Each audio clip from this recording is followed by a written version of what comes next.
On this week's episode of Faith versus Culture, we're talking about the dangerous increase in Holocaust denial. That's coming up. To have sex before you marry is a bad idea. Don't tell me there's no such thing as gun violence. That just depends on your definition of when life begins. There are problems of sin and habit that cannot be solved outside the person of our Lord Jesus Christ.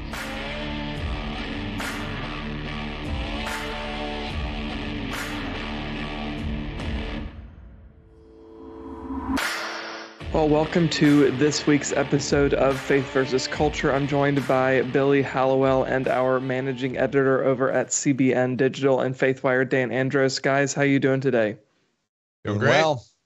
Well, it's good to have you, and it's good to talk about this topic because I think it's something that is unfortunately increasing a lot in our culture, especially since the October 7th attack by Hamas against Israel, and that is Holocaust denial. It's something that in 2024 I didn't think we would still be talking about as much as we are, but unfortunately we are. And I think just to give some context to this conversation, one of the reasons among many that it matters so much is I was just looking at some numbers, and there are 147,000 plus Holocaust survivors, and that is direct Holocaust survivors, and then also people who dealt with the ramifications of the Holocaust, who currently live in Israel right now, which, as we just said, was just attacked on October 7th.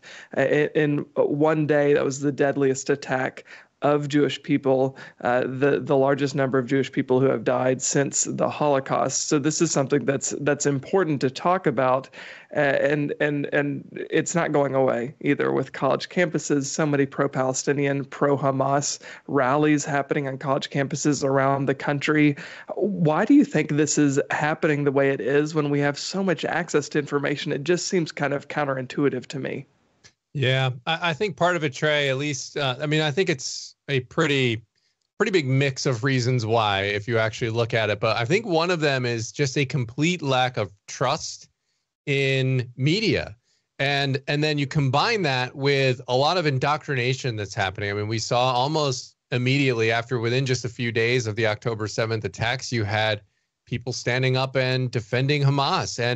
And then you'd see them get interviewed on the street. And I saw people saying, well, they were questioned, well, what about these videos showing that? And they're like, I don't believe those. And I mean, we're living in a post-truth world here, and the distrust in the media is so high, and that has ramifications on all spectrums and all beliefs. And I think one of them is on something like this. People that maybe are anti-Israel for whatever reason, they look at that and then they just go, I don't believe it. So that's, I think, one factor.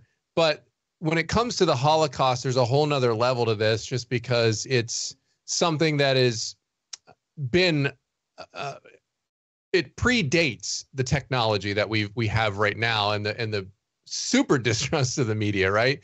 The Holocaust deniers have been around, and the anti-Semitism has been around. So that part of it's nothing new. I think it's just heightened now.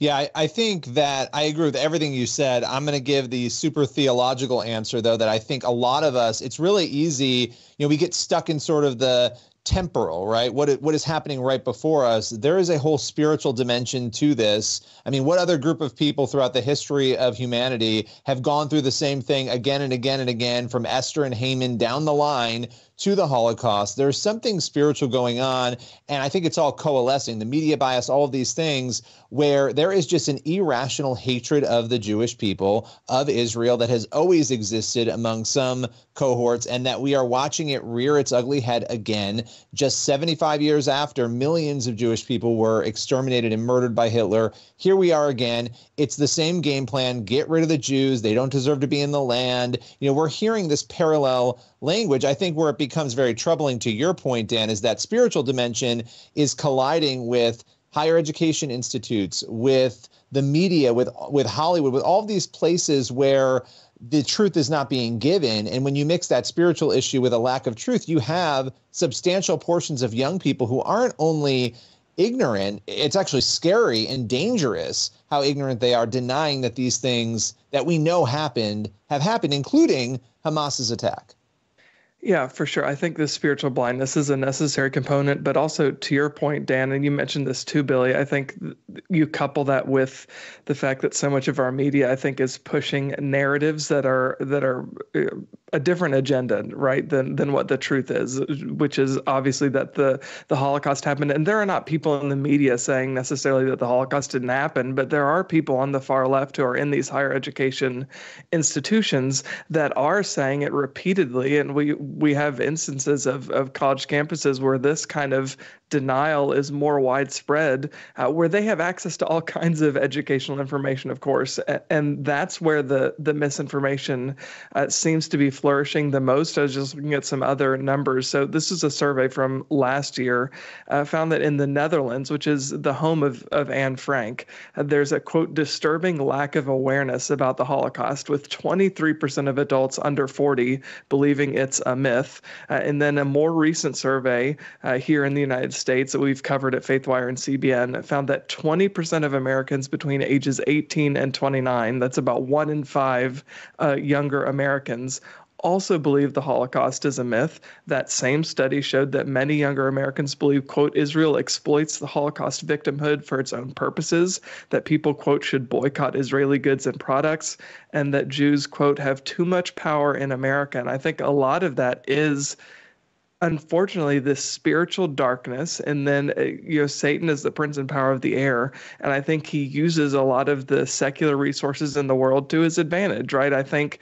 there's a lot of misinformation happening, coming from absolutely anywhere and everywhere, and I think when there is not clarity, and there's the spiritual darkness that we're dealing with, I think we're pressed up against a wall. This kind of evil, denying the Holocaust is bound to happen.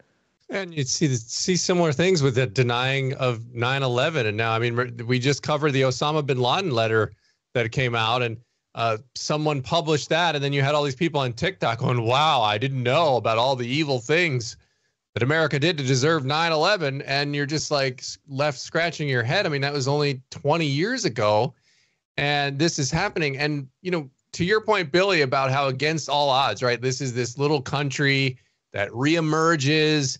All these countries, these Arab countries, want to annihilate them and wipe them off the map, yet somehow they keep surviving all of these attacks. And it's almost comical if it weren't so sad when you're reading those comments, Trey, about how the Jews have too much power and things like that.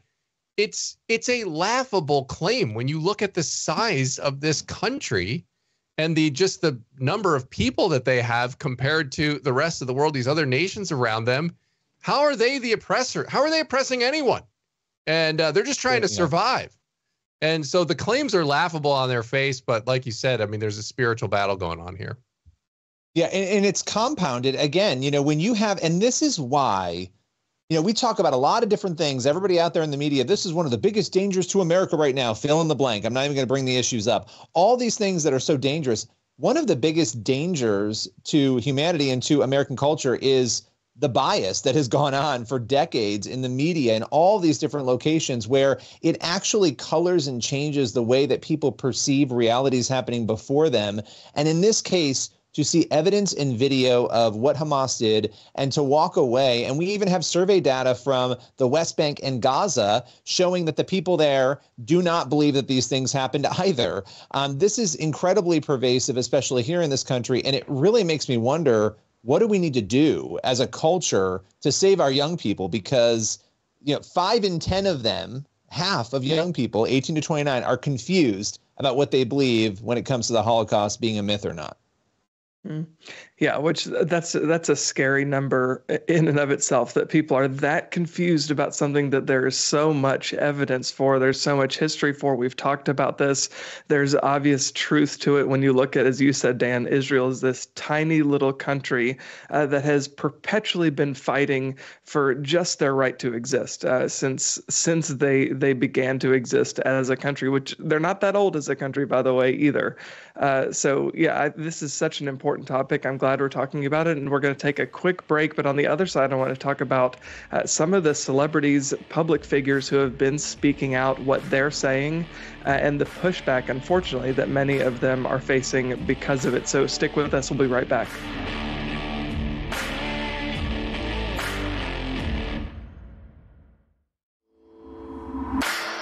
Well, welcome back to Faith versus Culture. I'm joined by Billy Hallowell and Dan Andros. We're talking about Holocaust denial, which is a growing issue in Western culture, really culture generally right now since the October 7th attack by Hamas against Israel. But there are celebrities who are speaking out, some in support of Israel, obviously, and some against. A more recent one is actually Friends star David Schwimmer. He recently condemned those who are denying the fact that Hamas committed just sexual atrocities, sex crimes against the Jewish people, against many Jewish people during the attack on October 7th. He said, "Why do so many refuse to believe, despite all the evidence on camera and in testimony, the women and children and men who were brutally assaulted by terrorists on October 7th?"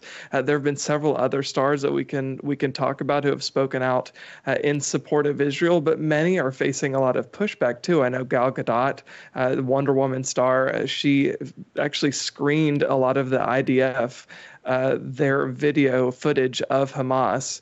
She screened that in Hollywood with several other celebrities, and she was ironically criticized for being insensitive, for airing what Hamas was doing to Israel. So it's important to have people speaking out, though. Yeah, and David Schwimmer is an interesting one. I mean, he's obviously a very big name, but he is also an advocate for some of his other, cultural issues that he pushes. He's an advocate for rape survivors. And so I think he was particularly perplexed at why, because I'm sure he gets a lot of support on that issue in Hollywood. Yeah. And then you had this just mountain of evidence, video evidence and eyewitness evidence of what happened on October 7th, as far as not only the murders, but the sexual rape and torture before these murders, which were horrific. The New York Times actually did a really good job in a very extensive report in which they went to great lengths to try to confirm all of these accounts and review these videos and the video evidence. And some of the things they watched in there, I wouldn't even recommend reading this whole article, because it's picture the worst horror movie you could possibly imagine, and then go 10 times worse than that. And that's what they were doing as far as these sexual assaults before and torture before they murdered these innocent Israelis. And so David Schwimmer's talking about that. He's saying, how can you not believe it? We have all of this evidence here. What are you doing? How can you not believe it? And I think you talk a lot when you see on the Oscars and these shows, which I haven't watched in years, by the way, but you see them talk about bravery and courage. Well, I got to say, for people like David Schwimmer, who are, Hollywood stars, for them to speak out on this and kind of call people out and say, what are you doing? I think that's a sign of courage. And I'm glad people like him are speaking out and kind of holding people accountable and saying, come on, like, the evidence is there. What are you doing?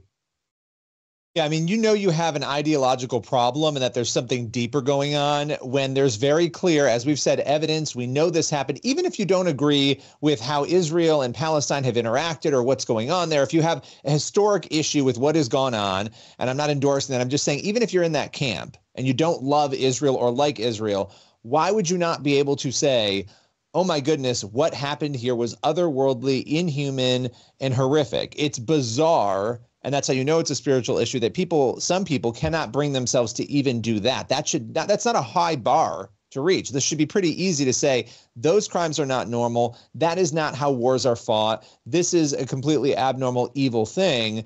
And I will say, to your point, Dan, in an era where misgendering somebody, making a mistake, can lead to a total cancellation, right? Yeah. Your career could be over. It doesn't matter whether you're a big star or a small star. It is incredibly brave, knowing what is at stake, knowing how many people are angry, not just angry and taking to the streets, which is fine. We have the right to protest, but might get violent over something like this. It is incredibly brave of these celebrities to do the right thing and to speak the truth rather than cowering and being silent on something that is this important. Well, yeah, and I just want to add to that, Billy. I mean, we're talking about Holocaust denial and these numbers, Trey, that you were bringing up. And when you deny basic facts that are happening here that we have video evidence for, you're going down the same road again. You're doing it all over again, like this Holocaust denial, and you're sort of re-traumatizing all the Jewish people on this by denying this thing that just happened. This isn't even a half a century ago, where so many people that are alive today weren't even born when the Holocaust happened. So you could at least say, well, it wasn't in the news, and they didn't even know about it, and people aren't teaching it now. This just happened on October 7th. Like, you have no excuse, and there's already denials happening. It's very, very dangerous.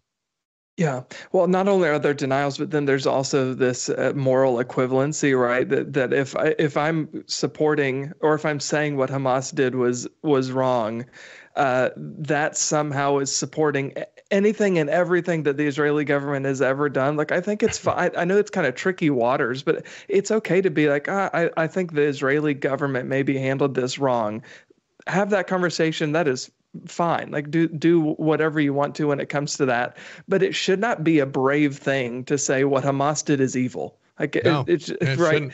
That's I'm not saying anything else. I am just saying that what Hamas did is absolutely unconscionably evil. That should be an easy thing to say, but unfortunately, it's become a really controversial thing to say. And the people, to your point, Dan, who do end up speaking out in support of Israel after this attack by Hamas, they are brave, but they really shouldn't. It shouldn't be considered bravery.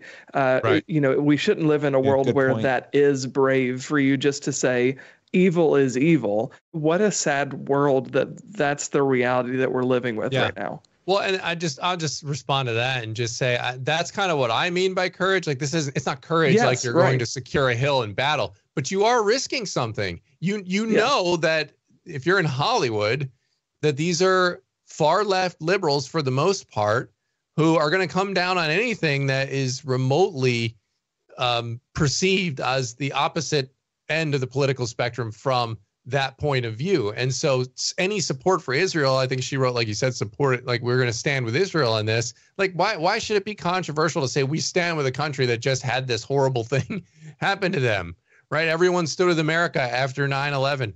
You stand with any country and the innocent people that live in these countries when they're attacked. And yet the political biases are so ingrained in Hollywood that they got to take something like that down. That's just, so it shouldn't be considered something brave, but at the same time, I do think they are risking at least some status of just jobs, or maybe their position in the industry, by taking a stand when they could just stay silent.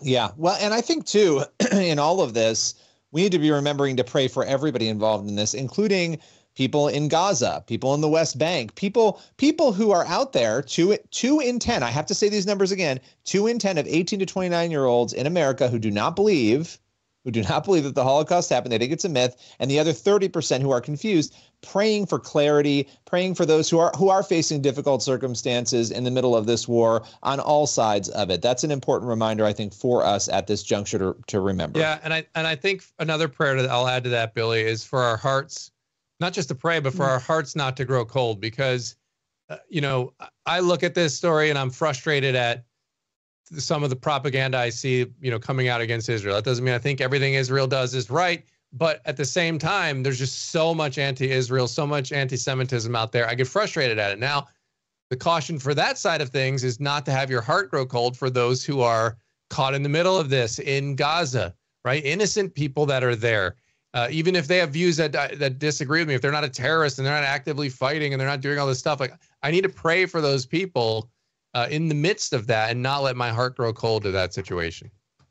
Yeah, for sure. I think these are important prayer points and things that we can definitely be thinking about and carry with us as we think about Israel and Hamas and of course, this growing Holocaust denial. So we're going to fit in a quick break right here, and we'll be right back in just a minute with more Faith versus Culture to wrap up this episode.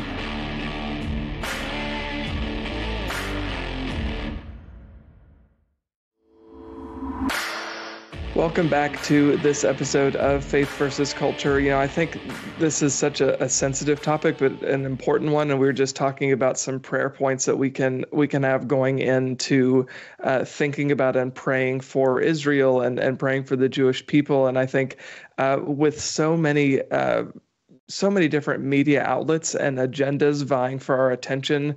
And then on top of that, having the spiritual warfare that I think we're all dealing with. There's a spiritual darkness in the world that you were talking about earlier in this episode, Billy. I think just praying for wisdom in how we handle this information that's coming at us. We're drinking from a fire hydrant when it comes to information. And so often it's misinformation that's mixed in with the truth. So I think for me, that's the takeaway is let me be a wise steward of the information I have access to when it comes to this issue in particular. Yeah, I mean, for me, I think it's just imparting this history on the next generation and people in my circle. When I was growing up in 8th grade, we had a Holocaust survivor come speak to us, and that was very impactful. And I think given how many people don't know and are forgetting or not learning this about the Holocaust and what happened here, it's incumbent on us to teach and to share this and to bring this information to the next generation. Because if you don't know history, you're doomed to repeat it. It's the old axiom, but it's so true. And we're seeing that play out, unfortunately, in certain ways. So I think it's just a reminder here that we need to just not call on other people to do it. We have to do it ourselves if we want it to get done. Yeah, and I'll just say, be discerning. At the end of the day, when it comes to information, we're not called to our own whims, our own thoughts, our own biases to only seek information that backs those things. We're called to truth, right? And the truth means admitting and understanding what is going on around us. And so I'll just leave it there. I think we have to be making sure that not only do we understand the information, that we're conveying it properly, as you were saying, Dan, not only to the next generation, but to everybody around today, even in older generations, who some of them seem very confused about the truth. Yeah, absolutely. Well, stick with us. We are going to be right back after this quick break to wrap up this episode of Faith versus Culture.